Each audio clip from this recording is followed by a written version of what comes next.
Assalamualaikum warahmatullahi wabarakatuh. Waalaikumsalam warahmatullahi wabarakatuh. Selamat malam. Apa panggilan Gagak Muda fansnya? Gagak Salam. Muda. Ini. Ya, kembali lagi ya di YouTube-nya SSB Gagak Muda. King of SSB Gagak Muda. Channel ya. Ya. Kali ini kita mau berbincang sedikit dengan para coaches. Ada Coach Ikhwan Nurabani dan ada Coach Adis Suliantoro. Kok lu pakai jaket sih? Ya, biar gue beda aja sama lu. Oh, dingin ya di sini ya? Dingin, AC-nya 19 derajat. Ya, Aris di sini sebagai Direktur Teknik SSB Gagak Muda dan Coach Bani sebagai pelatih usia 18. Gimana Coach kabarnya? Sebentar, sebelum ngomongin pelatih anak-anak, tadi gua denger sih udah menggaungkan hashtag Bani out. Bani out. Gua kayak seru out gua. Iya. Itu lu harus dibantu dengan prestasi setelah ini ya. Maksudnya lu harus bisa memberikan effort lah buat Bani out. Udah mulai muncul. Yang ngomong Bani out itu rata-rata pemain sakit hati. Pemain hati. Iya, Yang nggak lu panggil, yang nggak lu. pemain yang nggak lulus seleksi. Oh iya. Tapi kan bukan lu yang pegang kan? Iya benar. Padahal lu bukan yang pegang ya. Iya. Lu pelatihnya lu kayaknya harus ditingkatin lagi. Bukan ditingkatin, Apa? maklum, barisan sakit hati. Oh iya, barisan sakit hati seperti barisan para mantan, bukan? Salah satu Iya bisa jadi lah. Ya pokoknya kalau orang sakit hati itu mau merubah internal dari dalam. Oke. Udah kita lupain, kita fokus langsung. Terima kasih Coach, udah mandi. Ya. Pokoknya yang track Bani out selama gue deket sama manajemen gue masih aman. Bani. Oke, ya. Udah mandi ya Coach ya? Udah seger ya, udah sehat. Nanti Udah. habis ini kita bisa makan baru kalau barista. Dia terlihat usia berapa? Usia 10. Usia Usia 10. apa? Terlihat usia 10. Usia 18 Usia 18. Oke, kita luar topik aja udah. Kita fokus ke prestasi. Itu kan bagian dari keseruan kita di SSB ini. Dinamika. Ya pasti pertama Coach sehat di sini ya. Coach Ikhwan Nurabani, Coach Aris dari Bekasi, Coach Baninya dari Tangerang. Lumayan jauh. Coach, hari ini malam inilah kita mau coba masuk pembicaraan atau mau masuk di temanya tentang prestasi ini. Prestasi Gagak kalau secara umum udah mulai terlihat di Coach. Kita bicara dari 2018, 19, 2020 pandemi, 2021 kita bersama pengurus udah mulai coba lihat dari masuknya tahun 2021 ini secara tim, secara kategori udah mulai terlihat Coach. Dari usia 9, 12, 15 dan 18 termasuk ada kiper sendiri udah mulai terpisah itu Coach. Kebetulan di sini ada Coach Ikhwan Nurabani dan Aris bagi detik ini. Prestasi pada usianya yang mungkin di sini kita ada Ikhwan Nurabani seperti apa? Nanti akan coba kasih penjelasan Coach Bani. Nanti akan dibantu oleh Dirtek. Kita langsung fokus aja di usia Yot. Ya, kali ini kita mau coba denger nih sendiri nih. Tadi udah digaungkan Bani, tapi nggak apa-apa. Itu kan bagian kecil dari sebuah SSB. Kita bisa dari Coach Bani dulu ya. Oke, Coach Bani bisa menceritakan dulu tentang prestasi pemain ya. prestasi pada pemain pada usianya kan ya secara individu. Sebenarnya untuk prestasi pemain sekarang ini udah mulai terlihat ya, udah mulai ada beberapa pemain yang bisa berkarir di luar SSB Gagak. Itu suatu kemajuan ya, suatu progres. Terlebih di usia youth itu kita fokusnya di sini untuk mencetak pemain, untuk membentuk pemain ya, bagaimana mengembangkan permainan si pemain itu sendiri supaya dia bisa mengambil keputusan dengan tepat ya, eksekusi tekniknya bagus, terus bisa punya skill yang mumpuni. Oke. Bicara prestasi, yang pertama mungkin kita nggak bisa lupakan ikonnya, ikon Gagak ya. Bisa dibilang dia salah satu pemain yang mengibarkan nama Gagak dah ya. Ya, dia sekarang lagi berkarir di Persija, Elite Pro U18 ya. Kalau yang suka Persija silakan buka Instagram yang Persija EPA. Ya, di situ ada ya, Persija EPA U18. Situ ada pemain anak Gagak, tinggal di Gagak, orang tuanya juga dinas di Gagak, dan namanya Fafa Seva, yaitu salah satu pemain Gagak.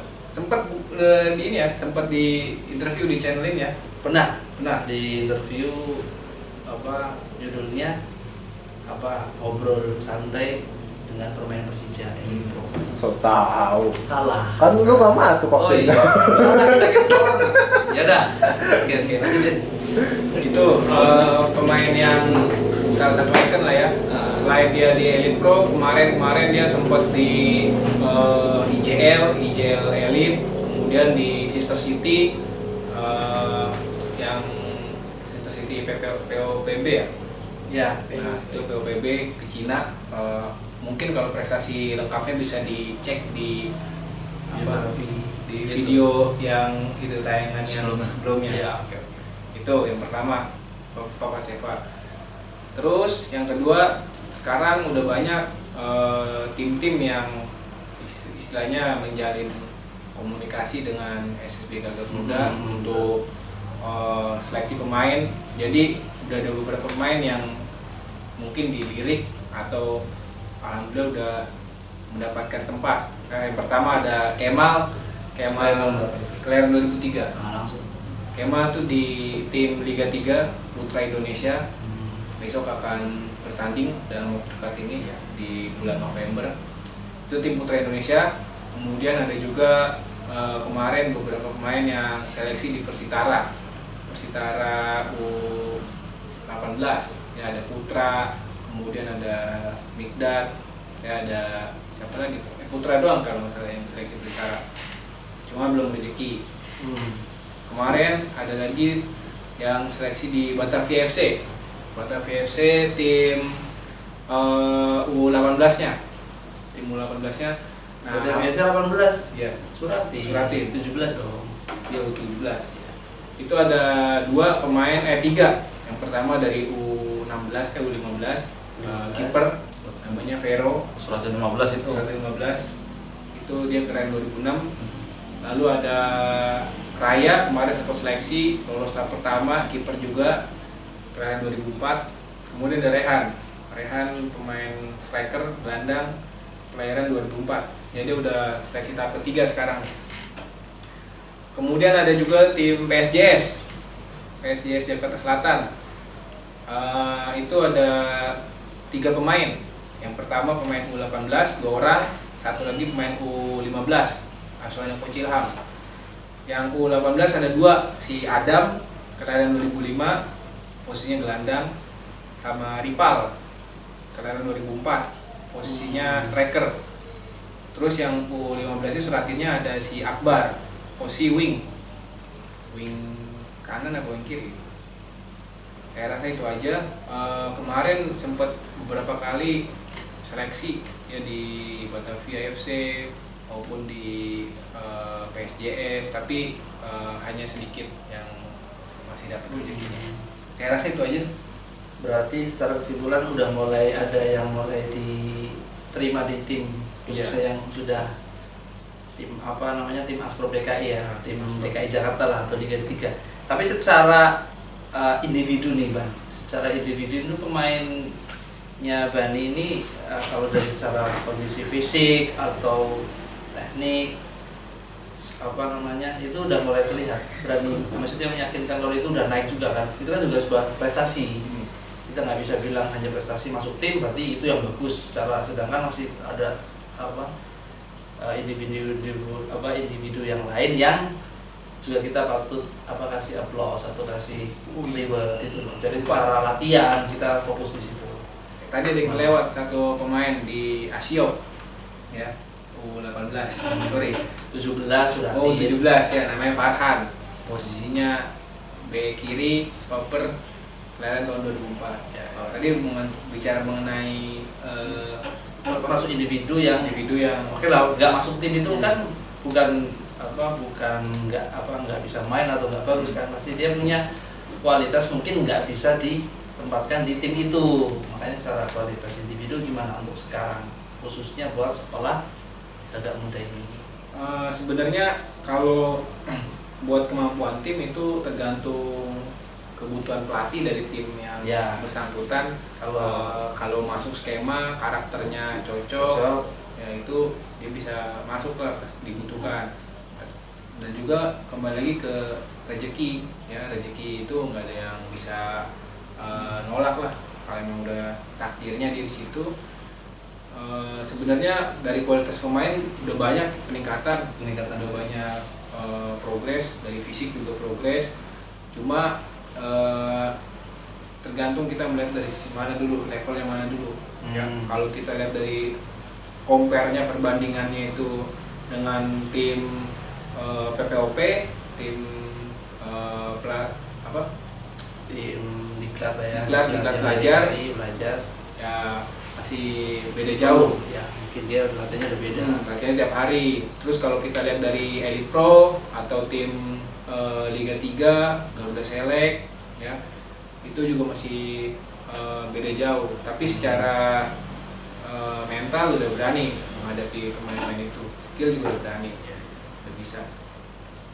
Sebenarnya itu kembali lagi ke daya juang pemain itu sendiri. Kalau pemain itu punya spirit, punya daya juang, nggak ada yang nggak mungkin, nggak ada yang mustahil ya, buat diwujudkan. Tergantung dari seberapa keras pemain itu berjuang, berkorban. Oke. Saya rasa itu Ada nggak pemain yang kamu lihat ketika di latihan sampai sekarang tuh progresnya tuh secara individu itu kamu suka gitu, bukan masalah dia masuk timnya, tapi ini kok naiknya cepat gitu. Ada banyak. Ada. Memang terlihat jelas ya. Cuma kembali lagi ya, kalau menurut saya yang membedakan, kalau skill udah pasti progres, fisik udah pasti progres. Yang membedakan attitude. Ya, attitude-nya itu bagaimana sikap dia ketika di lapangan dan di luar lapangan. Nah itu yang membedakan. Kalau kita tahu pemain-pemain elit, pemain-pemain top itu sangat rendah hati ya. Ya. Oke, itu mungkin udah banyak yang disampaikan tentang prestasi individu tadi udah sebutin. Udah main di mana itu bagus banget karena memang itu sudah waktunya dia untuk berkiprah di semi profesional. Oke, makasih ya Coach Benny. Maksudnya itu nanti mungkin ada tambah lagi berikutnya dari Coach Aris nih. Coach Aris kemarin sudah coba buat program dari tahun 2021 awal lah ya, kita coba buat sampai bulan November ini. Kurang lebih berapa tahun itu? Baru setahun. Oh, setahun. Belum habis. Oh, setahun. Ya, jadi masuk bulan November. Ya, jadi ngelihat dari program situ apa yang Coach Aris lihat, maksudnya ada prestasi apa sih, walaupun itu nggak perlu kita harus bilang wah itu udah masuk di itu kan lewat. Secara prestasi Coach Aris sendiri melihatnya itu seperti apa dengan program yang itu, apakah anak itu bisa mengikuti, termasuk pelatihnya pun bisa mengikuti, atau bagaimana Coach Aris? Bisa dikasih gambaran? Oke, terima kasih buat Ketua SSB Gagak Muda. Harus resmi. Ya, perkenalkan nama saya Aris Sudantoro. Saya di sini sebagai dirtek ya, secara teknis. Jadi bagaimana mengevaluasi para pelatih di dalam lapangan seperti itu. Jadi di sini Gagak Muda ini membuat program latihan itu secara sistematis, terstruktur. Jadi nggak asal melatih saja di lapangan seperti itu. Jadi kita udah punya bekal, udah kita persiapkan jangka bulan, minggu. Razan kita coba untuk informasinya dulu. Kembali lagi Riz, tadi udah nyampe sistematis terstruktur untuk program. Bisa lanjutin lagi? Oke, baik. Mengenai SSB Gagak Muda, kita sudah namanya membuat program annual planning. Jadi kita punya perencanaan dalam sebuah latihan. Ya kalau kita tidak punya perencanaan, ya bagaimana kita cara melatih seperti itu. Jadi di sini Gagak Muda ya sudah punya perencanaan. Contohnya kalau di Indonesia ini kita menggunakan kurikulum Indonesia yang disebut dengan Indonesia. Oke, tolong bukunya boleh. Oh ini ada.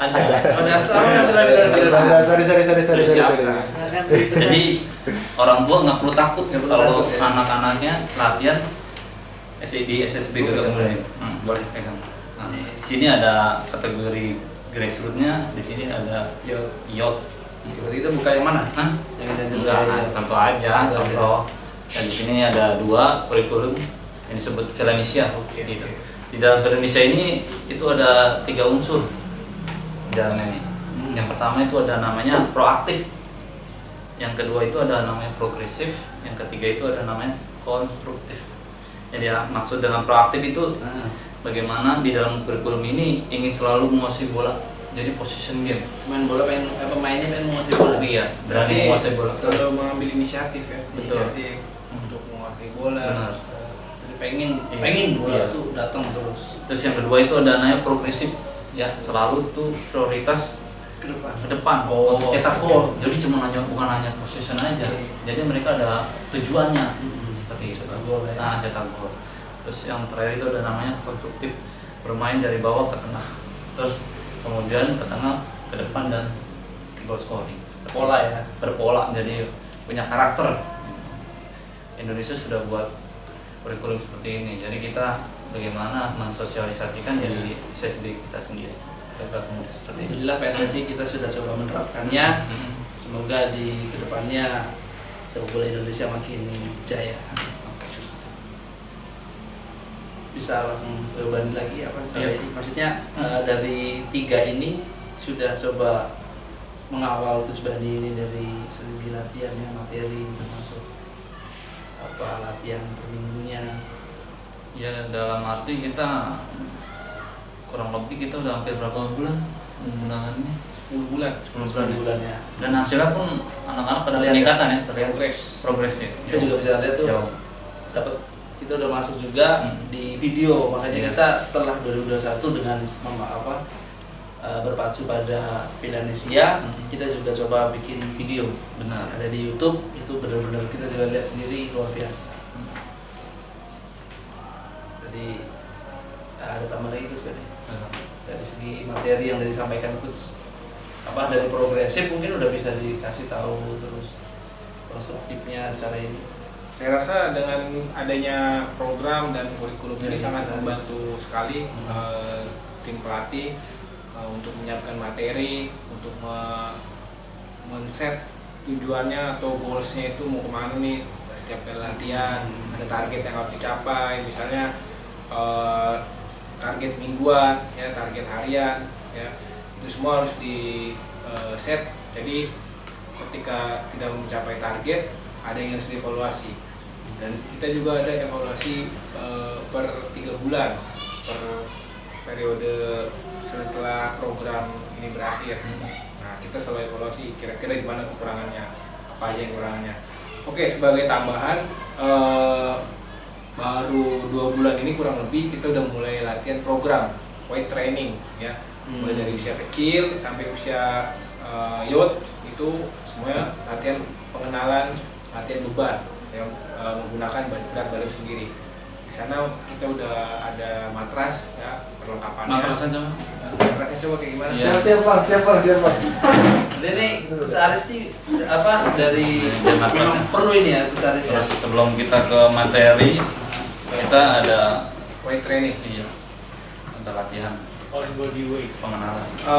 Mungkin buat itu sebagai jawaban ya, buat yang usia kecil. Kalau orang tua banyak yang menanyakan, Coach, tim kita fisiknya kurang ya. Nah, ini fisiknya itu kita benahi dengan latihan beban supaya dia punya core bagus. Bukan latihannya bukan hanya endurance saja. Iya, bukan. Ada biomotor. Nah, Biomotor itu ada 3 komponennya. Iya. Kekuatan, kelincahan, dan kecepatan atau daya tahan.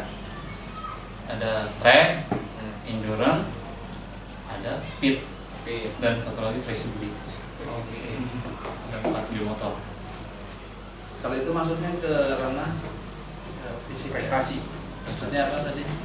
Komponen Komponen biomotor, biomotor. iya, dalam cabang olahraga. Tadi kan masuk ke fase permainan sih, lebih ke fokus ke itu ya tujuannya. dari- Muscle strength, dari- lebih ke strength, pengenalan. Terus tambahan lagi, Mm-mm. mungkin di sini buat yang usia kecil, usia grassroots, itu nggak semua anak punya minat kelanjutan ke sepak bola. Misalnya nanti di usia 12 tahun atau usia 13 tahun itu dia mau pindah cabang atau dia misalnya mau pesantren ya. Nah, itu latihan core strength ini sangat bagus untuk mengawal untuk memperbaiki masa pertumbuhan. Jadi bagaimana kepadatan tulang itu bertambah, kemudian otot-ototnya juga terlatih, terbentuk. Jadi itu sangat bermanfaat sekali ya. Nah, kalau Shiayot itu manfaatnya untuk menguatkan lagi ya. Jadi kalau dulu ketika sparring main kita banyak yang kram ya, atau banyak yang gampang cedera, gampang ankle. Alhamdulillah sekarang udah kita terapin latihan meningkat. injury prevention. Malah injury preventif. Iya, ankle lawan bukan kita. Oke, berarti sinkron nih antara maksudnya dari pelatih yang di lapangan sendiri dengan apa program yang dibuat itu benar-benar terlihat. Moga-moga di berikutnya itu lebih terlihat lagi kemampuannya lah. Kita memang SSB ini masih bersifat tentang sekolah sepak bola. Belum masuk menjurus tim yang di semi profesional. Jadi kita lebih banyak mencetak pemain untuk sementara ini, Bos. Iya. Samping itu juga kita mempersiapkan tim untuk level SSB sampai 18 tahun ini. Kalau ikut itu mungkin Dirtek ada tambahan lagi tentang program yang belum atau pengen ada lagi atau kita mau menghabiskan program. Oke, saya pribadi sih ya jangan takut untuk para orang tua untuk mendaftarkan diri anak-anaknya untuk berlatih di SSB Gagal Muda. Karena di sini kita program latihan itu struktur, sistematis ya, jadi nggak asal anak-anak itu dilatih seperti itu. Jadi ini ada contohnya seperti ini. Soft copy-nya. Hard copy, Bukan soft copy. Oh, Oke, soft copy-nya kan ada di HP. Benar. Oke. Ya, belum makan ya? Oh iya. Ngomong soal makan, Iya. kayaknya saya punya usul buat usia grassroots ya, karena sedang masa pertumbuhan itu perlu adanya edukasi antara orang tua dan tim pelatih Kita tentang panggil ahli nutrisi. iya, ahli gizi. tentang makanan-makanan Ilmu yang gizi, ya. harus dikonsumsi dan juga harus dihindari buat anak-anak. Tolong Pak Mansur datang ke SSB saya. Bapak gue ya. Banyak Jalan sih. Moga-moga dia bisa Kak Rodi, kakak kita. Oke. Jadi kita sekarang makan dong. Ya. Kakak, Kita cukup makan ya. Tadi saya udah dengar perutnya udah mulai ini. Terima kasih. soto. Terima kasih para coach ya udah mau memberikan informasi tentang prestasi individu tiap pemain dan pemain yang sudah coba bermain di semi profesional. Terima kasih juga Coach Aris. Ya. Semoga ilmunya bermanfaat pastinya lah, sudah pasti bermanfaat dan progres lagi. Ada informasi apa yang perlu kita tambah, kita tambah. Betul. Perlu tuh saya di press beli itu. Siap. Nah, nanti kita Pakai nggak timbangan? timbangan ada nanti tinggal Mana bos timbangan dong? udah cukup, nanti kita ada lagi. Kita sesi berikutnya coba kita masuk gizi ya, maksudnya tentang gizi ya. Iya, betul. Makasih coach, itu aja, terima kasih. Tetap pantengin terus channel kita, semoga channel kita bermanfaat untuk semuanya. Terima kasih. Jangan lupa subscribe, like dan komen. Assalamualaikum warahmatullahi wabarakatuh. Waalaikumsalam warahmatullahi wabarakatuh. Makan. Ada gizinya cewek lu jangan ya?